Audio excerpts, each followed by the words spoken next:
Les gens qui sont d'accord avec Retailleau contre Tebboune, vous savez qu'il faut être deux pour faire un bras de fer. Non, parce que je vois des sondages, 67% des Français approuvent la fermeté de Retailleau face à l'Algérie. Mais vous parlez de quelle fermeté, en fait? Parce que là, Retailleau, il fait son bras de fer tout seul, hein. Tebboune, il joue pas avec lui, il en a rien à foutre, hein. Tebboune, il est passé à la télé hier, il a dit, moi, je parle que à Manu. C'est sous fifre, j'en ai rien à foutre. Non, parce que vous me faites rire avec Retailleau. Il fait quoi contre l'Algérie, Retailleau, à part se faire marcher dessus depuis à peu près 3 mois, là? Non, parce que il ouvre sa bouche, il fait des tweets, il passe à la télé. C'est bien, mais vous avez écouté Tebboune parler hier soir? Il a même pas mentionné Retailleau une seule fois, il en a strictement rien à foutre, et l'Algérie n'en a rien à cirer. En fait, Retailleau, il est en train de se battre contre lui-même et contre l'opinion publique. Parce que Retailleau, il a dit que si Macron suivait pas ses recommandations, il démissionnerait. Donc en fait, il est en train de lutter avec le fait que s'il démissionne, il passe pour un con. Mais le problème, c'est qu'il est en train de se battre tout seul. Parce que Tebboune, il en a rien à foutre de lui. C'est quand même un truc de fou qu'il y a aujourd'hui des Français qui pensent que Retailleau va éteindre l'Algérie. Déjà, la France en elle-même, aujourd'hui, limite, ne pèse même plus face à l'Algérie. Mais vous croyez franchement que c'est lui qui va aller mettre Tebboune par terre? Je vous le répète, comme en début de vidéo, pour faire un bras de fer, faut jouer à deux. Là, Retailleau, il joue tout seul, hein. Tebboune, il a même pas pris la peine de venir, de lui serrer la main pour lui dire bonjour. Je vous le répète, Tebboune n'en a rien à foutre de Retailleau. Et les 67% qui approuvent, mais vous approuvez quoi en fait? Il y a aucune fermeté. Et elle est où la fermeté de Retailleau? Il fait des tweets et il parle à BFM TV. C'est ça votre fermeté? Alors, cette visite annulée de Bruno Retailleau à Alger, ça a fait grand bruit. Le président Tebboune qui refuse de le recevoir. Certains crient à la gifle diplomatique. C'est pas un peu exagéré? Ou c'est juste la suite logique des tensions qu'on observe? Non, je crois pas que ce soit exagéré. C'est bien plus qu'un simple couac protocolaire, hein. La visite, elle devait porter sur des sujets hyper sensibles. Immigration, sécurité. Ce refus, en fait, il s'inscrit vraiment dans un climat très tendu, chronique même, entre Paris et Alger. D'accord. Et l'idée ici, c'est justement de décrypter ce geste. Qu'est-ce qu'il y a derrière? Quelle est la stratégie algérienne? Quels messages sont envoyés? Et le déclencheur immédiat, ce serait quoi?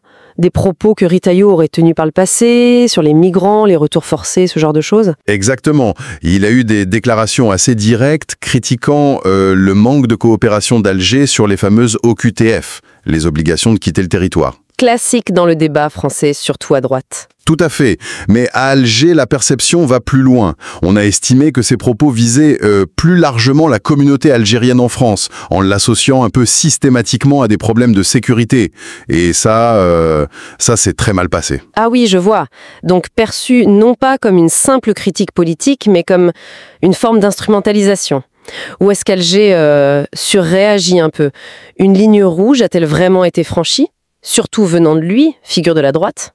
Du point de vue algérien, c'est clairement lu comme une instrumentalisation, une utilisation de la question algérienne pour des objectifs de politique intérieure française. D'accord. Donc recevoir Retailleau dans ce contexte, ça reviendrait à valider ce discours jugé hostile.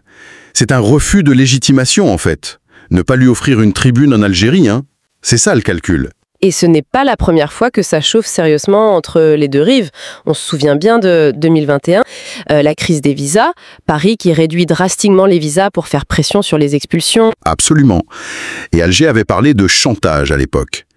Puis, la même année, il y a eu les mots d'Emmanuel Macron sur la rente mémorielle, la remise en cause de l'existence de la nation algérienne avant la colonisation. Grosse crise diplomatique, rappel de l'ambassadeur. Exactement. Le poids de l'histoire, le passé colonial, c'est toujours là, en arrière-plan. Ça influence énormément les perceptions de part et d'autre. Et c'est là qu'apparaît cette idée de diplomatie défensive algérienne. C'est quoi exactement? Une posture un peu plus dure. Un changement de cap? C'est une volonté claire d'être plus ferme, plus affirmée, de défendre les intérêts nationaux sans concession. L'idée, c'est de refuser une relation perçue comme déséquilibrée, parfois infantilisante, héritée du passé. Imposer un rapport d'égal à égal, ne plus accepter les pressions. Donc ce refus de recevoir Retailleau, c'est un symbole fort de cette nouvelle posture. Mais au-delà du symbole, quels sont les messages concrets envoyés à Paris? Il y en a plusieurs, je dirais 3 principaux. Premièrement, notre souveraineté n'est pas à vendre. On n'accepte aucune pression extérieure. Point. Deuxièmement, le respect dû à l'Algérie inclut le respect de sa diaspora en France. Elle ne doit pas servir de variable d'ajustement politique. Et troisièmement, et c'est crucial, l'Algérie montre qu'elle n'est plus dans une relation exclusive avec Paris. Elle diversifie Russie, Chine, Turquie. Ce sont des partenaires stratégiques assumés. On sort du face-à-face historique. Et cette affirmation, cette diversification, comment c'est perçu ailleurs, en Europe par exemple?